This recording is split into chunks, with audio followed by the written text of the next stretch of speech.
Welcome to I Am Well podcast. I am your host, Gemma, a nutritionist and mindset coach passionate about all things health and wellness. I'm going to take you on a journey to discovering what health means for you and how to create a life you love living.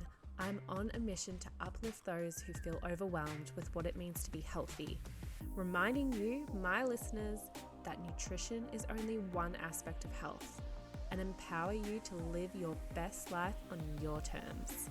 Let's get to it.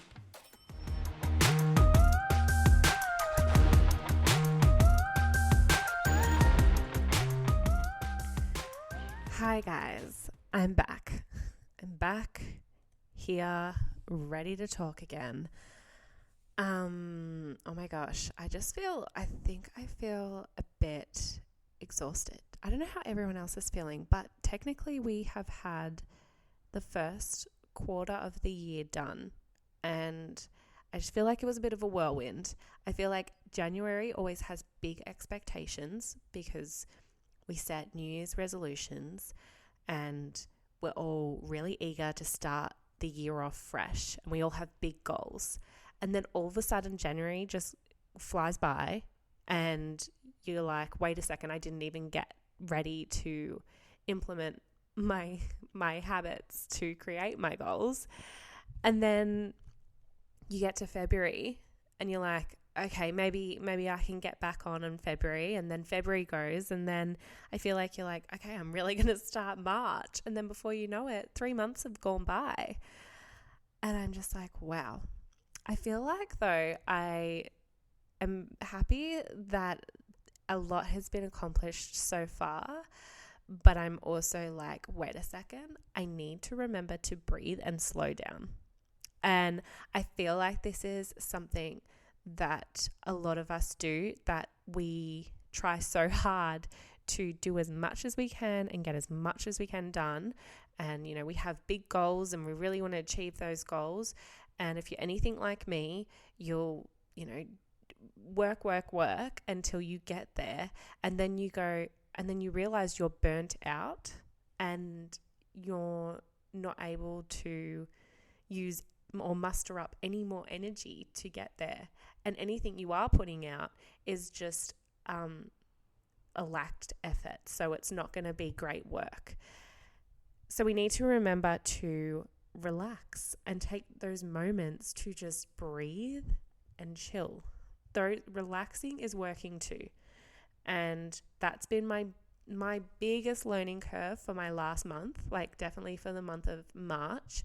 I was trying so hard to get so many things done and smashing out different things. And I'm lucky I have a business coach, and I had my business coach there being like, just remember that when you're in a hustle vibe, that you can burn yourself out, and that the work that you end up putting out there isn't going to be your best work because you're exhausted and you're just getting whatever out there that you can. So it was a really good reminder for me to go, I need to relax and calm down. And so that's what I did. And when I did that, things just started happening for me and my business and people around me. Like, I think I was coming in with such an exhausted energy and vibe because I was burning myself to the ground, that when I actually took time to take time out for myself and breathe and relax and center myself, I was then putting out work that I loved. People could feel my energy. They could see I was happier, more vibrant, and all of a sudden it drew more people to me and like more people into my world, and it really does work. So I guess that was the biggest takeaway for me of March, to just remember to grab those moments where you need to focus on your self-care, and be grounded and centered and breathe and all that stuff. So if anyone feels like they are just exhausted and they're doing so much, I am telling you now, you need to set those times to relax and chill. You need to make time for yourself. it's not a thing that's, I'm going to go shopping for me, or I'm going to go spend some money and buy myself a nice dress to make me feel good. No, it's like a thing where you actually have to do this for your own health, because we can't always be in that go, go, go state. Like, you literally, if you've been listening to me, you would have heard about how much that can cause stress in our bodies and how much the stress can affect our health. So we do need to make time to relax. So there you go. If you needed a sign to relax, there's one right there from me. Yeah, but anyway, I did have my masterclass this week, which was amazing. The fasting for women. I got a lot of feedback from that. Everyone was really happy with the content. The ebook is out now, so you can head to my website and grab my ebook. It's all about leaky gut syndrome, how it's caused, symptoms to look out for, how to regain and build your gut back up. There's information on how to balance your hormones, so perfect for women who are experiencing irregular periods or hormone imbalances. And there is a section on there on how to burn fat when you especially for those who are weight loss resistant at the moment, they're feeling like that. What is fat? How do we burn it? How it all works, and how to exercise at the right times with your cycle. So that's all in there. Plus, there's like 2 recipes on like how to cook, how to make probiotic foods, so like fermented foods, which I love. Yeah, that's up on my website, ready to go. And I will mention too, I do have my Thrive program, but it is a 6-month program. And I do that for a reason, because I make it so that I have enough time to show you and get you the results you want. Whenever you're implementing a new diet, or you're trying a new routine and trying to implement some habits into your lifestyle, you do need a good amount of time, and you have to remember that. And I've thought about doing like the 3-month program, but especially when it comes to if you're wanting specific health results, we need to give it a good 6 months, because you could only maybe just start to get there at 3 months, and then you didn't achieve the results you wanted, and we finish, and then you end up giving up and bouncing back to your old self. Because remember, that's what your brain is going to want you to do. It's going to want you to go back to your old self, because that's your comfort zone. Doing anything different is out of your comfort zone. So 6 months, I just feel like without a doubt you will get the results you want. Your life will change. Everything around you will change, and it'll be the best 6 months the best thing you ever did for your health. And really, it's not just like for your health, but it's life changing as well. So that's for 6 months. But I am only my last intake for my one-to-one clients will be in June. So after June, I won't be taking any more one-to-one clients through the Thrive program. And the only other programs that I'll have on offer will be my balanced 3-month group programs. So I just wanted to put that out there. If anyone's really interested, the last intake for Thrive is in June. And then I won't be taking any more until I open it up again at the end of this year to start next year. In saying that, I kind of wanted to go through more of the mindset part around dieting today, because I feel like I talk a lot about, what's happening within your body and different like fasting and different types of diets you can implement, and what calories are and all that. But I just know that the biggest part of anything you want to do in life is your mindset. 90% of any diet you implement is going to be due, whether you make it or break it, is going to be due to your mindset. So I know this because I experienced this. I guess I've been dieting in quotation marks since, I was 18, I think. I finished high school and I went to full-time dancing, and I did full-time dance school for 2 years, and I felt like I had to be on a diet because I had to look a certain way so that I could then get the certain job criteria, because they had certain job criteria for certain body shapes and how you looked. And, I wanted to be I wanted to be one of the tall, skinny girls in the high heels and stuff. And you had to look a certain way for that. So I really struggled with, I would 100% say that early on in my life, I definitely struggled with body dysmorphia. I definitely had that through high school, whether I knew that or not. And I really started to understand that I definitely had something going on with my mind and the way I thought I looked in my early 20s. But I didn't really know enough about it. I didn't really know what I could do. And I just knew the only thing I could control was my diet. The only thing I could control was my nutrition. And when I can control something and I like that feeling of control, I can become obsessive over it. So that's why I downloaded the apps to count my calories. That's why I had food diaries, or I would make sure I only ate breakfast, lunch, dinner, and no snacks, or I would make sure I didn't have dairy, or I tried all these different things because I guess it was something that I could control. But at the end of the day, none of it really worked. None of it ended up working. I always ended up feeling, I would always go back to the same old me. And that was the me that didn't like how I looked. I didn't feel good. I was having depressive symptoms here and there. I'd be going up and down with my mood.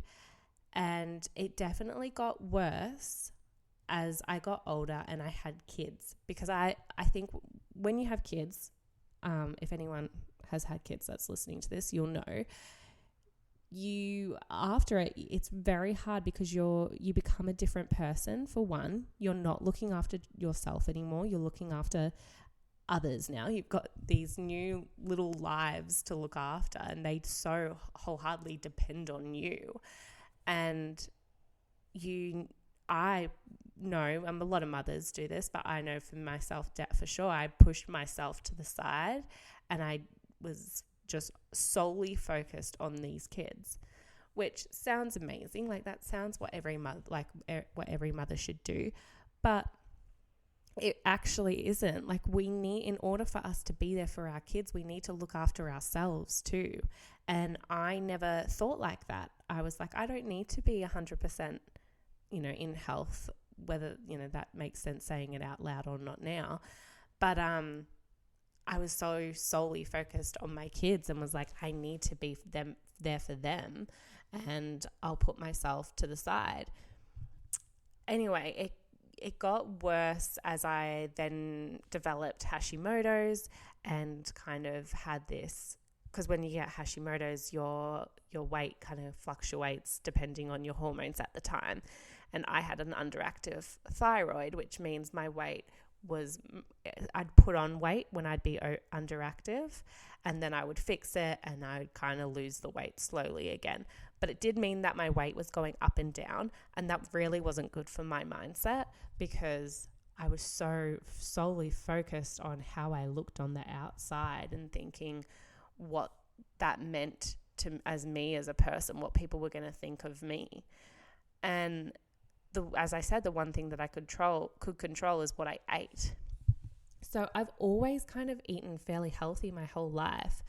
Yes, there's been times where I may have had a little binge eating session, but it wasn't excessive. It wasn't huge. I would always eat fairly healthy, and then I would, have ultra processed foods every now and then.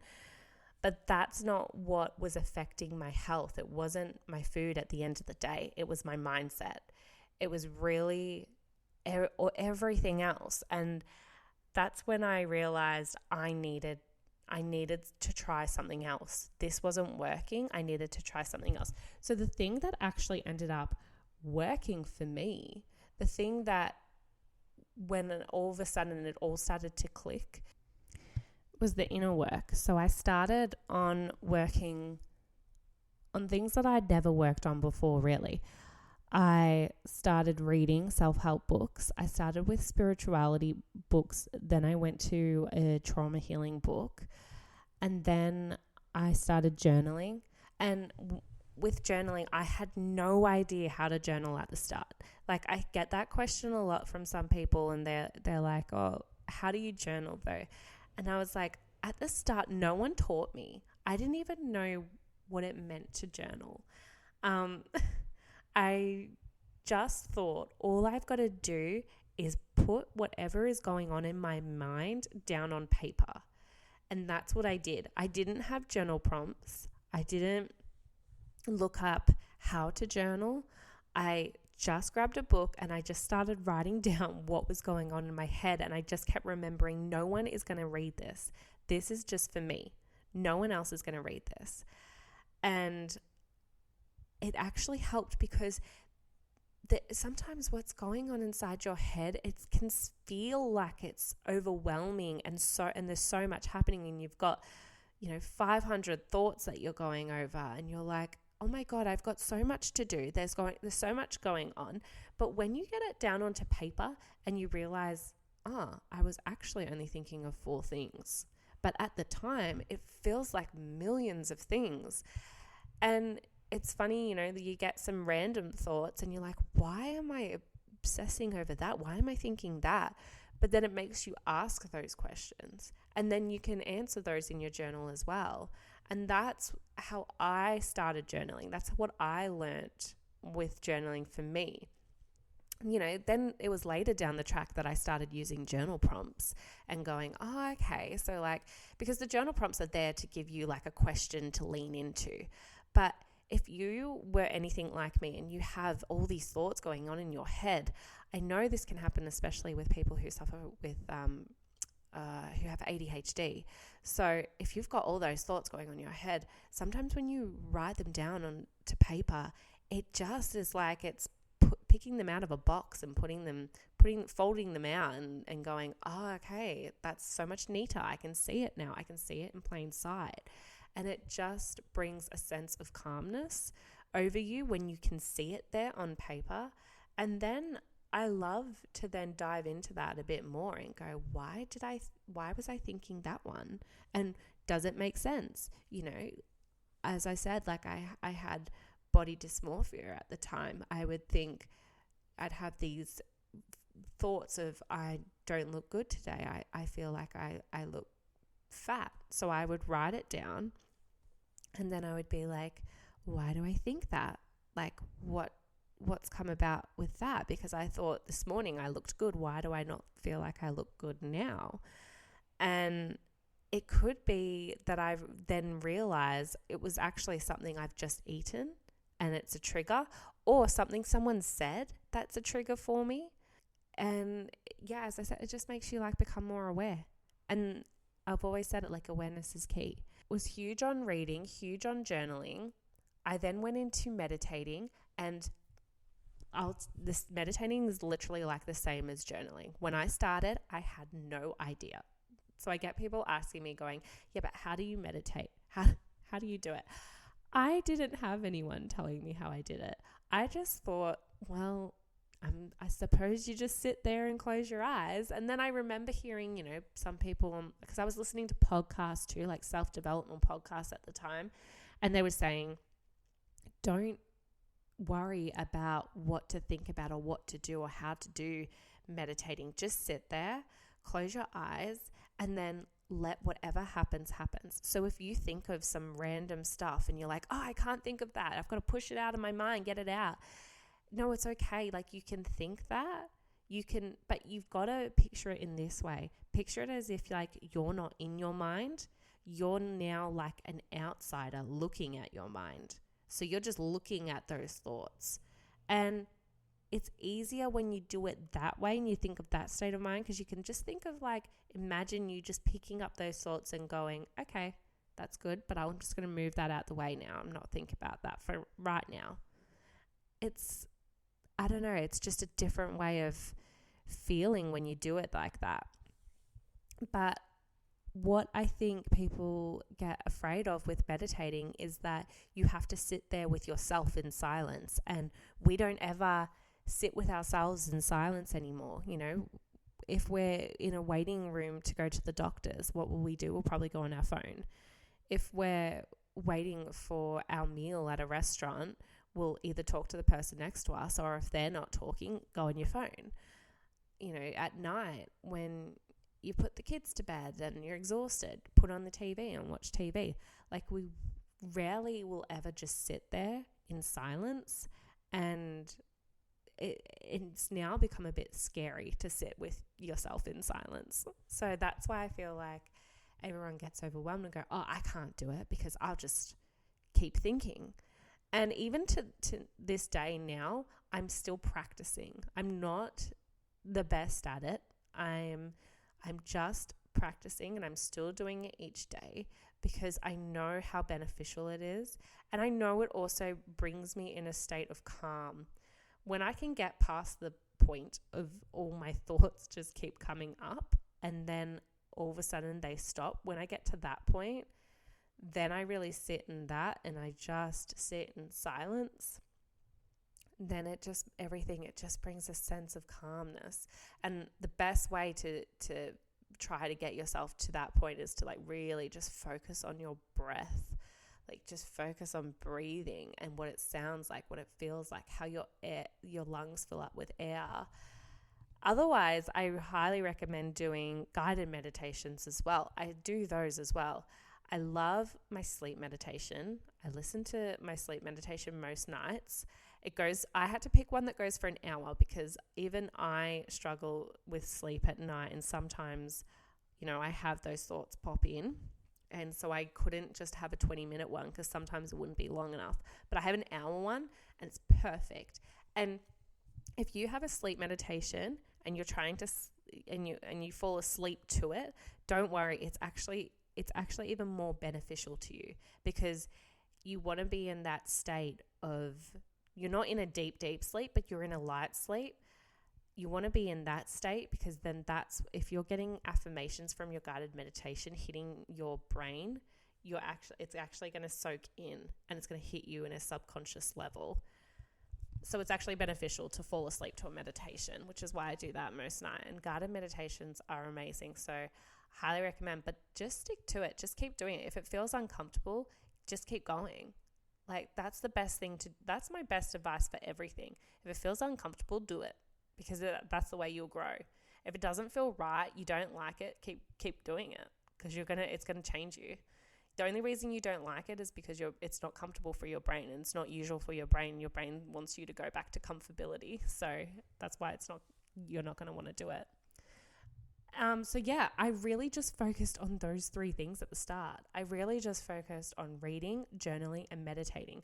And I did that really for a good 6 months. I didn't even exercise.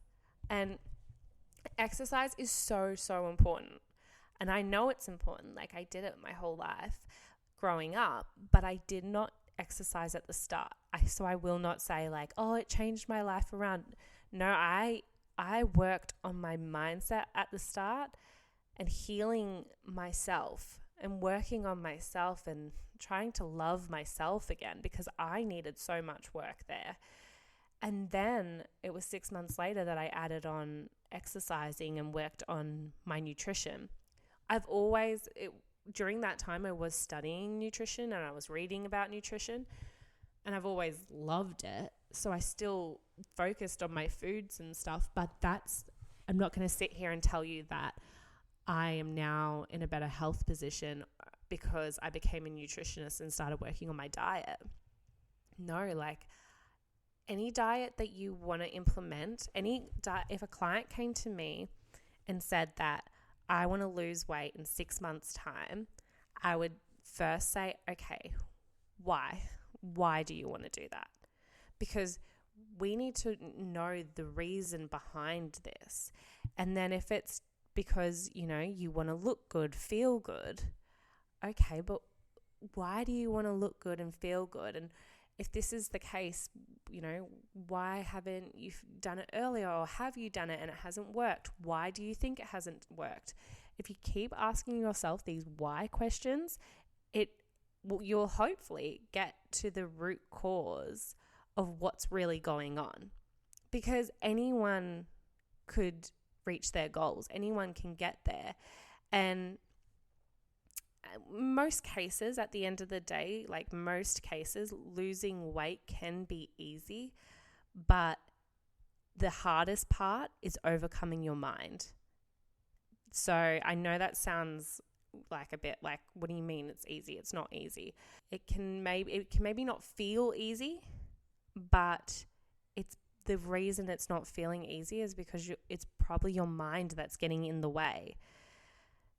You could definitely lose weight. You could definitely reach your goals, but there's something holding you back, and it's not just because you're not eating well. That's not what it was for me. There's going to be something that's deeper there. And when you fix your mindset and fix what's going on emotionally and healing that part of you, the rest starts to fall into place. And if you want to think about this, if you're a really analytical person, you're like, yeah, but how? And you want to think about it in a really analytical way. Well, what happens is you start reading one self-help book and you like the way it makes you feel, and you like how you're doing. You like that you read a book, it makes you feel accomplished, and you're implementing what you've learned into your life. So what will that do? That'll make you excited and it'll make you want to learn again and read another book. So you read another book and you feel really accomplished again, and you get that same feeling. And then you're getting to that point where you're like, what else could I do? I know I'm going to start journaling. I'm going to start reading, and then I'm going to start journaling. And, that changes your life in some way, shape, or form as well. And then you're like, oh my God, what else can I do? And then that's how the little habits keep building, and you build up to one big change that you didn't even realize was happening. So that's why I think there's a lot of stories out there that are saying they were an overnight success. All of a sudden they lost all this weight. It was amazing. But really the best way to achieve your goals and make it sustainable and make you not revert back to your old self is actually make little habits, little tiny changes, and work on those slowly, and then they'll all add up and create one big change.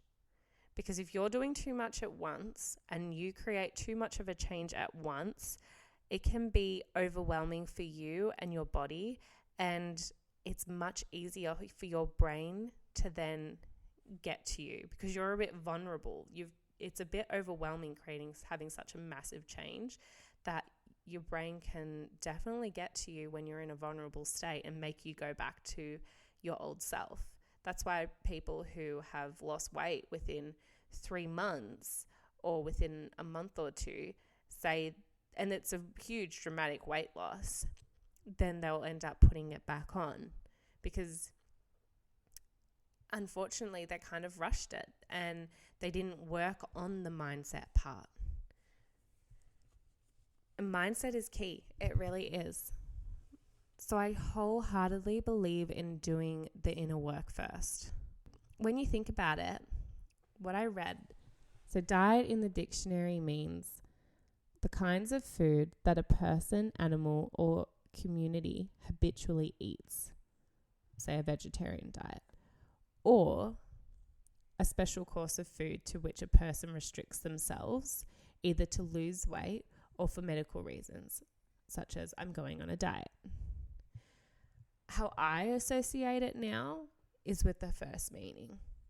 So I don't want to focus the word diet on meaning restrictive anymore, because that is not a good mindset for me to have.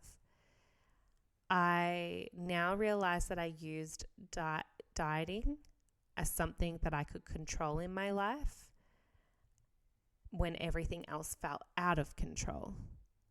And I don't know if anyone else can relate to that. So that's why I really associate diet as just kind of like the diet I'm eating. You know, like I eat like a standard diet where I eat meat, I eat vegetables, I eat fruit, you know, just a standard diet really. But I don't think of diet anymore as I need to be on a diet, if that makes sense. I've definitely had to look at the way I word things now. So I just like want to remind you, at the end of the day, you could have the best diet in the world. You could be eating the healthiest. You could be exercising the most. Physically, you're in good health. But if you don't have your mental health and emotional health and spiritual health in check, then that does not matter. And I know firsthand because I did that for a long time. I did exercise. I worked on food, but my mental health was not there. It's also not the way that you look either. Like, as I said, earlier, I had body dysmorphia growing up, and I grew up thinking that the way I looked would be how I felt. And I would see other people and they would look fit and healthy and amazing, and I'd be like, well, they must feel amazing. They must have the best life. But at the end of the day, you could have, you know, six pack. You could have really toned, fit arms and legs and look so amazing, like you're a bodybuilder or something. But you could still be suffering on the inside. Your internal health could still be suffering. Your mental health could still be suffering. So it doesn't matter what you look on the outside. And that's what I'm like teaching myself every day still. It does not matter what you look on the outside. It's about how you feel on the inside. And I feel like it makes sense when you think of it that way, because don't you think some people just seem stunning because they have such a beautiful personality? Like, those people are always like, they're radiant, they're vibrant, they just like have this energy bursting off them, and that just makes them like beautiful. And then you have those people that may have a good physical appearance, but they could have, you know, a really negative outlook on life and a really negative personality and negative vibes, and it just taints their image. Well, that's what I mean about, at the end of the day, it doesn't matter how you're looking on the outside. It's all about how you're feeling on the inside, because that's what's going to radiate. That's what people are going to notice. And that's what's most important. As corny as it sounds, what is going on the inside is most important. It's most important to your health. It's most important to the people around you. And it's most important for you, yourself, your energy, what you're going to attract. So, yeah. This works better than dieting, I believe. Working on your inner work is better than working on dieting to lose weight or feel better or look better. Anyway, I hope that can relate to you in some way. You know, I do go off on a lot of these episodes, and I will talk more about it in future, about what food can do for our moods and our gut-brain connection and all that stuff. But I just wanted this episode to be a big reminder to look after you. I guess the whole feel of this episode is remembering to have that self-care, remembering that how you're feeling is important, and to look after you first so that you can look after other people. Like you can't look after people when you're not looking after yourself. You're not going to do them any service. So yeah, I guess this is your reminder, guys. Look after you. And I will do the same. This month, I am looking after me. I'm putting in those times to focus on my self-care, and I want you to do the same. Anyway, I'll leave you all with that. A little reminder there. And have a great Monday. Have a great week. And remember to look after you and look after those around you. And don't forget, if you're loving this podcast, you're loving these episodes, please give it a like or a review or share it, depending on whether you're listening on Apple or Spotify. Really get it out there. It's helping support me and helping me to reach more people so I can help them. So thank you, everyone, and I hope you're having a great day and enjoy yourselves this week. Look after yourselves, guys. Okay? I'll do the same. All right.